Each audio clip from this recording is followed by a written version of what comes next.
Right now on Justice, the New York Times faces tough questions after publishing Donald Trump's confidential tax records. Give me a break. Give me a break. The Donald's top economic advisor is here live. Plus, I'm looking forward to that debate on Tuesday night. Just gotta be myself. given the age of the presidential candidates, could the vice presidential debate have an impact on polls? We'll preview the face-off this week between the men who could be a heartbeat away. Then, hey, I got some millennials. Last night, I asked millennials what they want in a president. Tonight, I'll ask an expert why they're not coming out for Trump. Plus, Larry Sabato breaks out that crystal ball. Justice starts now. Breaking tonight, Donald Trump says his confidential tax records published by the New York Times were illegally obtained. Hello and welcome to this special Sunday edition of Justice. I'm Judge Jeanine Pirro. Thanks for being with us. Those tax records were published in Sunday's Times without Donald Trump's consent. His campaign and supporters say all that they show is that Trump did nothing illegal. With me now is senior economic advisor to the Donald Trump campaign, Stephen Moore. All right, good evening, Stephen. Hi, Judge. Bottom line, no suggestion that what Donald Trump did was illegal, but essentially what has happened is there is a claim, it's not confirmed or denied by the Trump campaign, unless you can tell me differently, that with a $900 million loss in 1995, he is allowed, pursuant to the tax code, to move that net operating loss, as it's called, through the next 15 years on his tax returns. Now, you and I, and maybe people who understand economics, you may say that's what businessmen do, but how will ordinary Americans see this? Well, I'm sort of shocked about how much attention this story has gotten, Judge, frankly. I mean, I read the article and I said, gee, there's nothing there. They had one page of one of his tax returns from, what, 15, 20 years ago, saying that he had a large $900 million loss on some of his business operations. Now, look, every farmer watching the show, every rancher, every small businessman and woman knows that when you have a loss, you are allowed under federal tax law to carry that forward, Judge, and you can use that to offset against the profits that you make in future years. It's a hallmark of our current tax system. The New York Times article makes it seem like it's some kind of scandal that Donald Trump had this 1 year of loss, and then they have only insinuation, and they kind of imply that he didn't pay any taxes, but they have no idea. They don't have. Thank goodness they don't have his tax returns from those other years. The Trump campaign neither confirmed nor denied, right, Steve? Right. Well, but look, Donald Trump has not released his tax returns, rightly or wrongly. I happen to think it's nobody else's business. Let me ask but you there's something. no law. There's no law that says he has to do that. All right. 46% of Americans say, you know, he probably should release his tax returns, and 52% think it's no big deal. Yeah. Does this change the public perception of the tax returns? And, you know, at the end of the day, will it change things? You know, let me give you the best reason why Donald Trump, I think, would be foolish to release his tax returns. And by the way, I've never talked about this with him, so I'm not making that. Thinks he should. But go ahead. Here's the most important reason. The left is obsessing about all of these issues that have nothing, you know, the Miss Universe, this tax return story, because Hillary Clinton doesn't want to talk about the issues of the day. She doesn't want to talk about the economy. She doesn't want to talk about jobs. She doesn't want to talk about law and order. She doesn't want to talk terrorism. Steve, Donald Trump is, you know, has given them the ability to not focus on that by talking about Miss Universe. That's right. He's got to be more disciplined, no question about it. But let me go back to your issue about whether there was a crime perpetrated here. There was a crime perpetrated. You know who it was, Well, Judge? I'm going to get to that. Hold on. I'm going to get to that. That was the person who released these. It appears what Donald did was legal, and even the New York Times admits that. But I want to refer you now to the federal code, which makes it clear. It's USC 7213. It's unlawful for any person to whom any return or information is disclosed in a manner unauthorized by this title, willfully to print or publish in any manner not provided by law. And this is a felony. So is the New York Times guilty of a felony? They could be. Now, you know the law a lot better than I do. I mean, I'm a tax policy guy, not a tax attorney. But I will say this, you know, it wouldn't be surprising if this was somebody at the IRS. We know that the IRS has been so politicized under Barack Obama. We've seen what's happened with the way they've persecuted conservative organizations. So I think this may have been someone within the IRS under Obama who leaked this information. Let me get to this question. Right. The New York Times, a couple of years ago, when they had information that went against their liberal bent as it related to climate change, they actually said, since the documents are acquired illegally and were never intended for the public eye, they won't be posted in the New York Times. And isn't the New York Times showing that its bias is so obvious that it's reported that one of them said, we're willing to be prosecuted to get this out? You know, there's no question about it. Look, the New York Times 3 or 4 weeks ago actually admitted that they are no longer going to be impartial. They feel that Donald Trump is such a tyrant and so bad for America that they don't even pretend to be impartial here. And I love that story you just dug up, Judge, because it shows how hypocritical they are. A number of years ago, they said, well, we can't publish this because this was obtained illegally. They obtained this IRS document from Donald Trump's IRS records illegally, and they published it. By the way, there's another point here. Conservatives out there who are watching this show, stop getting the New York Times. Stop paying these people. This has become such a liberal. They are no longer impartial. Thanks for being with us, Steve Moore. Okay. Take care. All right, joining me now with more reaction to this developing story, GOPAC chairman and Republican strategist David Avella and political commentator Danielle McLaughlin. All right, guys, what do you think? Number one, does this story matter to the public? And number two, did the New York Times commit a crime? I'll start with you, Danielle. There's no evidence that the New York Times committed a crime, Judge. I just read the statute to you. It's unlawful for any person to disclose information unauthorized regarding tax returns, and it's a felony.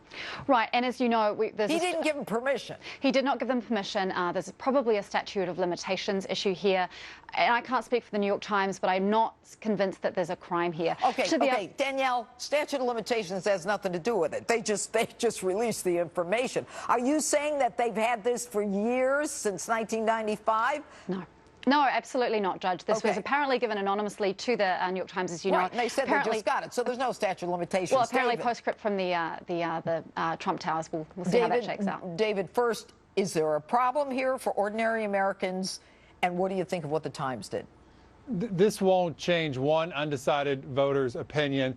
And if this is the October surprise by the Clinton campaign, we've lowered the standards on what a surprise is. This is all, there's no new information here. Donald Trump has paid his taxes. Hillary Clinton's campaign says that. The person who has committed the crime here is the anonymous person who turned it over to the New York Times. Now, you can debate whether the New York Times is complicit in this, but the person who committed the crime isn't Donald Trump for the way he paid his taxes. The person is that turned him over to the New York Times. Right. And then there's also a question as to whether or not in publishing it, the Times is responsible. But Danielle, what are we saying here? Donald Trump was a businessman.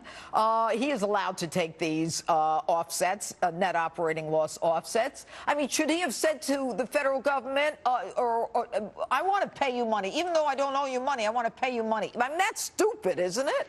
I think there's a difference between what is legal and what is moral. And I think American voters want to see a leader that has carried their own water. If you're going to walk the talk, you should talk the talk. Sure, he took a huge business loss, and he did not pay, it appears he didn't pay taxes for 20-odd years. How do you know that? Well, I'm saying there's an appearance, and many tax specialists have said there's a reason that he's not releasing these tax returns. But no one's seen anything other than a page from the 95 return. Right, and tax specialists, and I'm not one, have said 20 years you can basically not pay the tax because you've taken such a huge loss. Right, you can move it forward. David?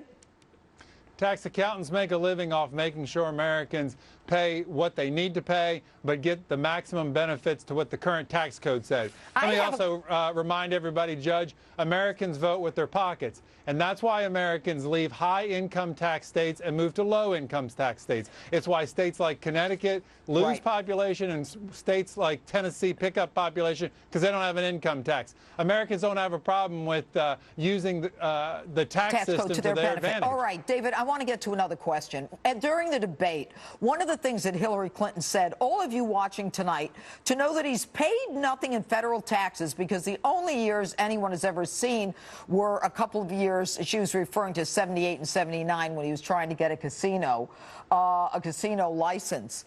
There's something in me that tells me she knew this was coming to the New York Times, and that's why she bumped it up in the debate. Do you think she knew, Danielle? I don't think she knew. I don't think she knew at all. I mean, I don't think she's probably surprised because most people who are watching a candidate who gave Mitt Romney a very hard time about his tax returns, who gave President Obama a huge amount of trouble for paying only 20% of taxes in his 2008 tax return. You know, he has put this, when he's been in the peanut gallery from the sidelines, he's been throwing shells and he's been giving people who are running for president a huge amount of trouble, and it's only fair, frankly, that it comes back to him. Well, at the end of the day, don't you think Americans are thinking to themselves, I want a smart guy, especially a guy who says, I'm going to get rid of this tax code and the absurdity of what people have to go through to understand it and to follow it? Well, the Trump campaign has called him a genius for doing this, but let's be honest, it's his lawyers and his accountants. So anyone with money can hire the best people to do their taxes. It's ordinary working Americans who don't have those advantages. And I think people are standing up and saying, it should be good. If it's good enough for me, Donald Trump, it's good enough for you. Yeah, well, maybe they ought to change the tax code so they could take advantage of it. But let me ask you, David, isn't it kind of ironic that what you got are the Democrats saying, shame on Donald Trump because he took a legal tax deduction, and they're not saying anything that she actually erased classified emails that the FBI director had to swear and say she not only lied about it, but she's released and deleted our personal, I should say, public documents. Exactly, Judge. The Clintons have decided, the Clinton campaign has decided, we have to make him look like he has used laws to his advantage just as we have, so that we're all the same. We're all in this. And the reality is she has been doing this for 30 years in government. And you point out a number of great examples. There's all the advantages she did with the Clinton Foundation, how they used that to benefit themselves. So her strategy is now is that, well, you might say he's just as bad as I am. Let's muddy this all together. All right. And very quickly, because we got to go, another week of talking about his tax returns as opposed to the issues. Will the VP debate change it? Yes or no, Danielle? I think it will. I think David? I think it will. No. No? Okay. Good to see you both, David Avella and Danielle McLaughlin. Thanks so much. And with just 37 days until Election Day, the polls continue to show an extremely tight race. Here with more, University of Virginia professor of politics Larry Sabato joins me now. Good evening, Professor. Thanks so much for being with us. How's the crystal ball? The crystal ball is, you know, crowdy and cracked as it always is, but, you know, we're making do. All right. So she has a 3-point bump after the debate. In a volatile race like this, does it matter? Is it permanent? I mean, does the VP debate affect it? Well, look, nobody knows whether it's permanent. You know, you get a bump up after something good happens. She got a big bump up after the Democratic convention. As you know, it all faded. You know, it took a while, but it all went away, and we were in a tied race. And then the first debate was judged by the polls that I saw as being favorable to Clinton, and she got a 3 or 4 point bump out of it, although we haven't seen a lot of polls yet. In fact, the Fox poll was the only good national poll that I've seen. That came out Friday. So we'll see. Right. We have some background polls, state polls. All right, and what we're looking at, you know, Hillary Clinton in a two-way race beats him, and, you know, Hillary Clinton in the four-way race beats him as well. But let's talk about the fact that we've got this very unusual kind of sense of the electorate where they're like, you know what, I'm going to vote against that person as opposed to voting for my person. And so it's almost like it's not pro-candidate, it's anti the other guy. That's absolutely true. I think it was one of the Fox polls that showed 57% of American voters were saying they're not really going to the polls so much to vote for a candidate. They're voting against somebody they really don't want to become president. It's a phenomenon called negative partisanship. And frankly, Judge, we have such a deeply polarized electorate right now that is the way it's going to be for the time being. This election and maybe some future elections as well. All right. The recent comments that Hillary Clinton made about the basement dwellers, the millennials, and the fact that, you know, they want free college tuition and it's a false promise. Millennials could be the turning group, or the group that turns this election, yes? Well, they actually are a larger percentage of the vote than many people think if they turn out. And it's pretty clear that, at least to this point, Clinton has not been drawing nearly as strongly as Obama did twice. He got between 60 and 66% of the millennials in his 2 elections. So Clinton has a long way to go. Those comments won't help her. What is helping her is Bernie Sanders is out there defending her. So we'll have to see which one dominates in the end. All right. You know what the numbers are as it relates to the tax return release. You know, most people aren't bothered by it, although I don't know what was it, 49% cared about it, 42, whatever it was. Does this muddy up those waters? Do people say, now I really want to see them? Yes, supporters of Hillary Clinton and maybe some of the third-party people. Judge, there's one thing we've learned about the Trump campaign. Nothing he does is going to cost him a voter. Remember when he said, you know, I could go out on Fifth Avenue and shoot somebody and I wouldn't lose any backing? Truer words were never spoken this year. So it's not going to cost him a vote. What it may do is help Clinton to excite parts of the Democratic coalition that haven't been very excited about her and maybe draw a few undecideds to her. We'll see how it plays out. And as it relates to women, very quickly, Professor, is she moving the needle at all regarding women voters? Well, we have, at least so far, you never know about Election Day, but to this point, we have the largest gender gap ever recorded in a presidential race. That is, women are wildly disproportionately supporting Clinton, and men are wildly disproportionately supporting Trump. I've said for years, you know, men are from Mars and women are from Venus, and once again, we're proving it. All right. Professor Larry Sabato, thanks so much for being with us tonight. Thank you, Judge. Always enjoy it. And policing in America still ahead. I'll get to the bottom of the stop and frisk issue that's back in the news after the presidential debate. And next, speaking of debates, veteran Republican operative Brad Blakeman is standing by to preview the vice presidential showdown. I'll tell you why I think this could be the most important vice presidential debate in this country's history. Don't miss it. Justice rolls on in a moment.